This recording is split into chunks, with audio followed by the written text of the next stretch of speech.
All right, so today we're diving headfirst into a real mystery. Oh, yeah. The case of Somaliland. Interesting. Someone sent in this article arguing that Somaliland should be recognized as a country. Right.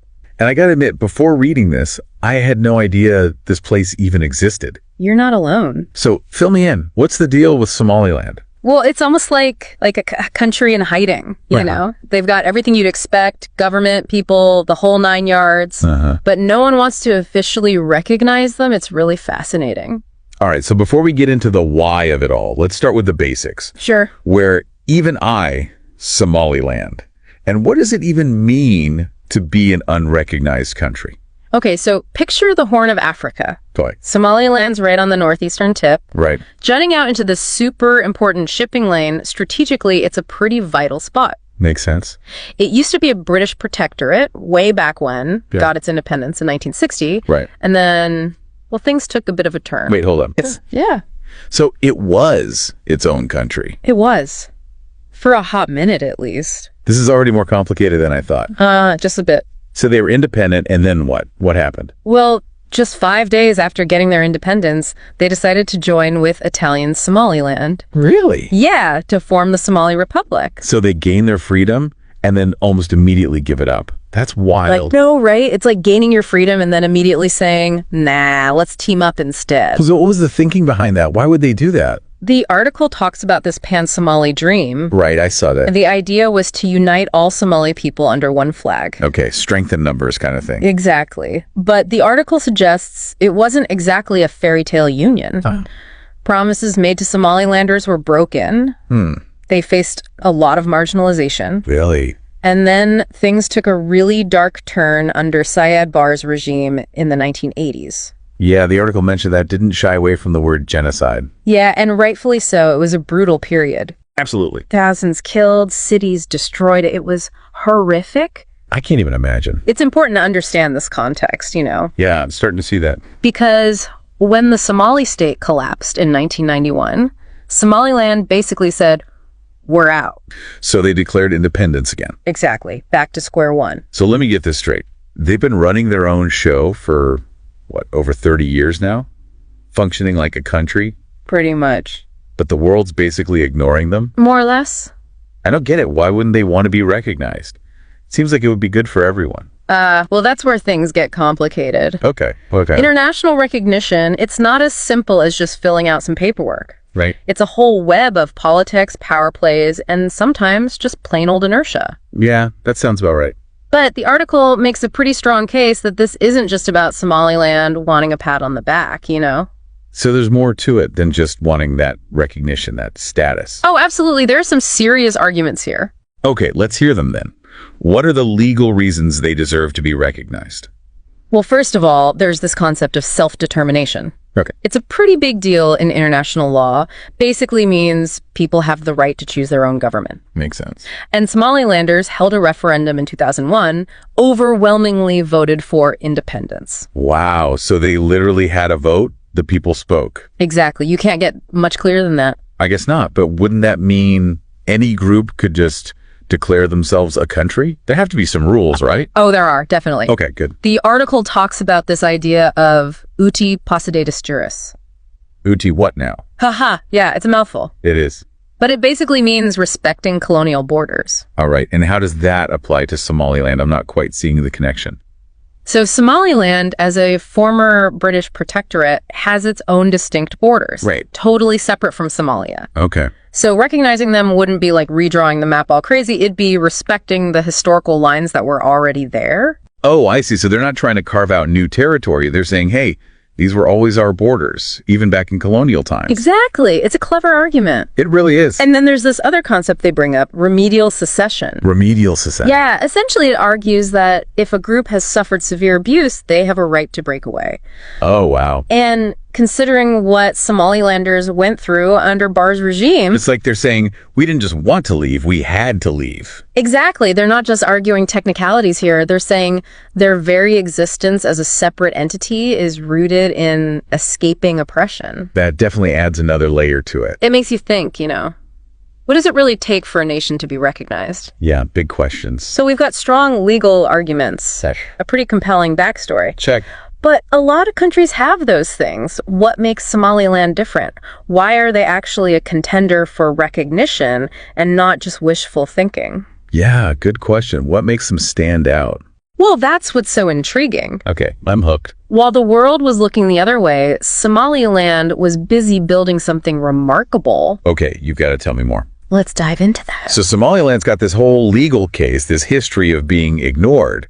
But you're saying they didn't just sit around and wait. Nope, not our They actually built something. Like what? Okay, get this. While the world was busy looking the other way, Somaliland was quietly building a democracy. Really? A stable, functioning democracy. Okay, so not just claiming to be a country. No. They're actually doing the work. They've held free and fair elections. Wow. Multiple times, peaceful transitions of power, the whole 9 yards. That's pretty rare in that part of the world, isn't it? Especially in that region, yeah. So they're not messing around. They've got everything. They've got a constitution, their own currency, even their own military. A military. Yeah, and it's been really successful at keeping the peace. Wow, they really do have all the pieces, huh? They're like the overachiever of unrecognized countries. Uh-huh.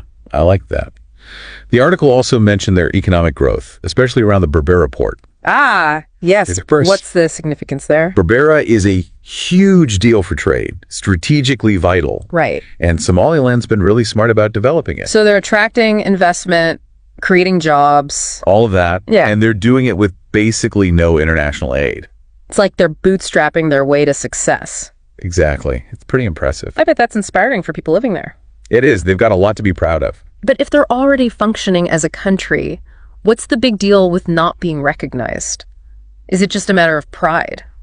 It's a lot more than pride, actually. Oh. Imagine trying to run a business. Okay. But no bank will give you a loan because technically your country doesn't exist. Ah, so it's affecting their economy, their ability to, function in the global market. Exactly. That makes sense. They face huge obstacles when it comes to international trade. Right. Investment, even things like getting visas. Oh, wow. So it's impacting their daily lives. Yeah, it's like they're constantly hitting a wall because of this lack of recognition. That's got to be so frustrating, especially for young people trying to build a future. It is. There's this real sense of being stuck in limbo. Yeah, the article mentioned that. It's more than just politics. It's affecting people's lives in a very real way. Right, it has real consequences. The article shares stories of entrepreneurs struggling to get funding. Oh, I bet. Students facing discrimination because of their passport. Wow. Even families being separated because of visa issues. Man, that's heartbreaking. It is. You really start to see the human cost of this whole political stalemate. It's easy to forget about those personal stories when you're talking about big political issues. It's important to remember the people at the heart of it.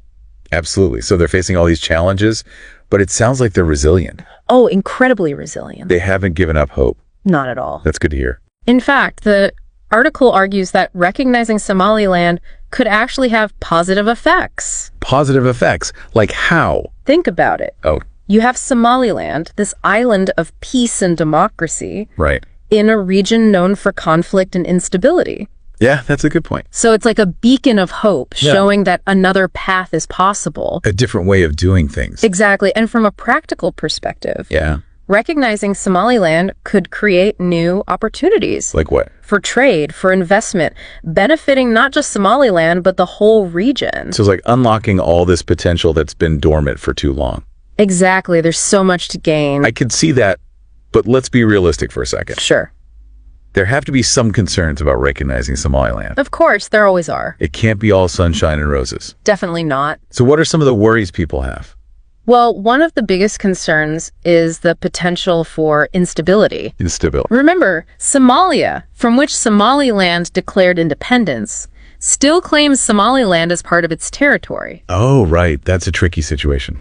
So there's a worry that recognizing Somaliland could reignite the conflict. Like it would be seen as a hostile move. Exactly. Some people argue it could set a dangerous precedent.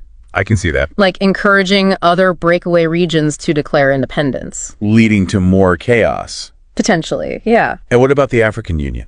Yeah, they've been historically hesitant to recognize new states. Right. There's this idea that recognizing Somaliland could undermine the idea of a unified Africa. Interesting. And potentially open up a Pandora's box of border disputes and secessionist claims. Yeah, I can see how that would be a concern. It's a complex issue for sure. No easy answers. Definitely not. So we've got these potential risks, but the article seemed to suggest that the benefits outweigh them. Yeah, they presented some pretty strong counter-arguments. All right, let's hear them. So on the conflict issue, they point out that Somaliland has been peaceful and stable for over 30 years. That's true. They've actively sought dialogue with Somalia. So they're not trying to avoid the issue. Nope. And they've even cooperated on things like counterterrorism efforts. So it's not like they're trying to make enemies. Exactly. They seem genuinely committed to peaceful coexistence. Okay, that makes sense. And what about the African Union? So for the African Union, the article suggests that recognizing Somaliland could actually strengthen the organization. Now that seems counterintuitive. I know, right? But think about it. Okay.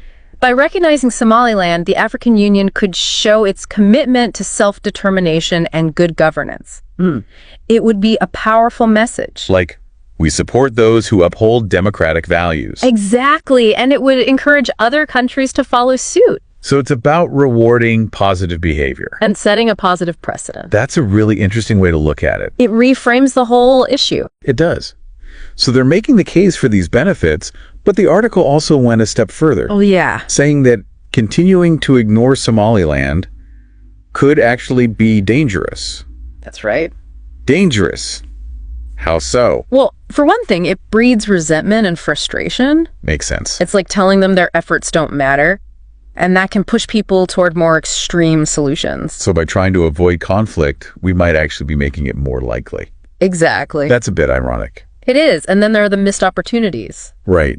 We talked about those. Somaliland has so much to offer the world. In terms of trade, security. And their inspiring story of resilience. Yeah, by keeping them in limbo, we're missing out. We are. It's like clinging to an outdated map while the world is changing around us. It really is. So we've got these competing arguments, potential risks, potential benefits. It's a complicated situation. What do you think the future holds for Somaliland? That's the million-dollar question. Isn't it? The article suggests the tide might be turning in their favor. There's growing international interest in their case. That's good to hear. Several countries have established informal diplomatic ties. Wow, so they're being taken seriously. Even the United States has started to engage more directly. So maybe, just maybe, we'll see that Somaliland flag flying at the UN one day. It's definitely possible. And if it happens, it'll be a testament to the perseverance of the Somaliland people. We fought hard for this. They have, but even if it doesn't happen, their story is still incredibly important. It raises big questions. About what it means to be a nation. About self-determination. About the challenges of navigating the global political landscape. This deep dive has really been eye-opening for me. I'm glad to hear that. It's a fascinating story. It is. Of resilience, self-determination, and the struggle for recognition. It's a story that deserves to be heard. Absolutely. So what's the one thing you think our listeners should take away from all of this? I think the biggest takeaway is that there are always unseen stories out there. Like Somaliland's. Exactly. Untold perspectives waiting to be discovered. It's a challenge to our assumptions. And an invitation to look beyond the headlines. To engage with the complexities of the world. Exactly. I love that. Big thanks to you for guiding us through this incredible story. It was my pleasure. And to our listener, thanks for sharing this fascinating article with us. That was a great choice. It's amazing how a single source can spark such a deep dive. It really is. So keep those sources coming. We're always looking for new deep dives. You never know where our next exploration will lead us. That's the beauty of it. Until then, keep learning, keep questioning, and keep diving deep. Always. So we talked about the potential downsides, this fear of instability. Right. And the African Union's kind of hesitant, right? They have been, yeah. But the article almost seemed to suggest that maybe, just maybe, some of those fears are overblown. Yeah, they do make some interesting counterpoints. Okay, so what are their arguments? How do they address those concerns? Well, first, on that whole conflict issue, they point out that Somaliland's been peaceful and stable for a long time. For over 30 years, yeah. And they've even actively tried to have dialogue with Somalia. Oh, wow. So they're not just ignoring the problem, hoping it'll go away? Nope, not at all. And get this, they've actually cooperated with Somalia on certain things, like counterterrorism efforts. Really? Yeah, it's not like they're trying to provoke anything, you know? So they're not this rogue state, guns blazing, trying to break everything apart. Not at all. They seem genuinely committed to finding peaceful solutions. It sounds like they're actually trying to be part of the solution. Exactly. And then when it comes to the African Union, yeah, The article makes this kind of surprising argument. Okay. They say recognizing Somaliland wouldn't actually weaken the African Union. Really? I would have thought the opposite. It seems counterintuitive, right? Totally. But they're saying it might actually strengthen it. Okay, I'm listening. How could that be? And think of it this way. The African Union could come out and say, hey, we support self-determination, we support good governance, even in these tough situations. And that would make them look good. It would boost their credibility, their moral authority even. So instead of saying no out of fear, they'd be saying yes to progress. Exactly. Rewarding a country that's actually upholding democratic value. Right. And maybe even encouraging other countries to do the same. Setting a positive precedent, almost like a model for others to follow. I like how you put that. So it's not just about avoiding risks. It's about promoting the good stuff. Exactly. And the article even goes a step further. They argue that the risks of not recognizing Somaliland might actually be greater. Now that's interesting. What do they mean by that? Well, think about it. Ignoring a problem doesn't make it go away. True enough. And in this case, it could make things worse. By ignoring them, we can make things worse for Somaliland. Potentially, yeah. Okay, how so? Well, for one, it just breeds resentment and frustration, right? Yeah, I can see that. It's like telling them their efforts don't matter, all the work they've done to build a peaceful, democratic society. It's like it doesn't count. It's like a slap in the face. Exactly. And that can push people towards more extreme solutions. So by trying to avoid conflict, we might actually be creating the conditions that make it more likely. It's a bit ironic, isn't it? It is. And we're also missing out on all the potential benefits, right? Oh, absolutely. Somaliland has so much to offer. In terms of trade, security cooperation, their unique perspective. It's like we're holding everyone back, including ourselves. Wow, this has been a really thought-provoking deep dive. I had no idea. It's a fascinating case. It's incredible how a place I'd never even heard of could raise such big questions. About nationhood, global politics, what it means to be recognized. So where do we go from here? What does the future hold for Somaliland? That's the million-dollar question, isn't it? It really is. The article does suggest that things might be starting to change, though. Oh, for the better. It seems like there's growing international interest in Somaliland's case. Okay, that's encouraging. More and more countries are engaging with them, even if it's just informally. So they're being taken seriously. It seems that way, yeah. Even the United States has started to step up its involvement. Wow. So maybe there's hope for Somaliland after all. It's definitely possible, and if they do get recognized, it'll be a real testament to their resilience. They never gave up? They kept fighting for their dream, even when the odds were stacked against them.